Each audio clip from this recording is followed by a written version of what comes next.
The next step in living an extraordinary life is love who you are and never compare yourself with someone else. A few years ago, I was invited to a very prestigious lunch at Stanford University. It was to honor a very distinguished artist. How do I know he's distinguished? Because his title was that long. The most honorable world laureate maître artiste of spectacle. He is a recipient of the Leonardo da Vinci Diamond Award. I understand it's one of the highest awards an artist receives. And also I heard that some of his work was appraised $1 million each. I got to meet him and I became an admirer of his work. In fact, I got to travel with him to museums in Europe and so forth. So one day I saw a vendor sell his work for $200. And naturally I went to the vendor, I said, isn't this Maître Taclé's work? He said, yes, but you're selling it for $200. And I know the original is appraised $1 million. He said, it's only a copy.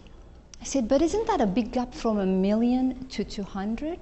He said, it's just a copy.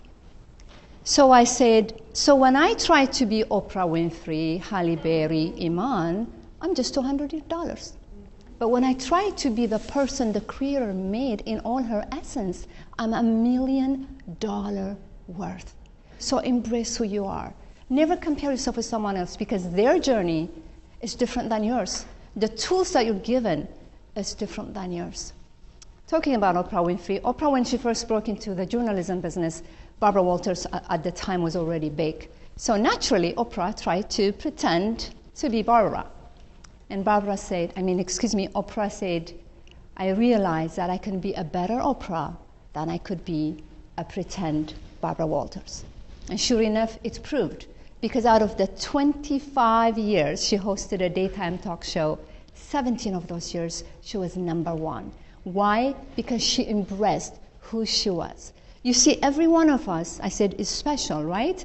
And if we embrace who we are, we have all the tools we need to complete our journey and to the best we can be.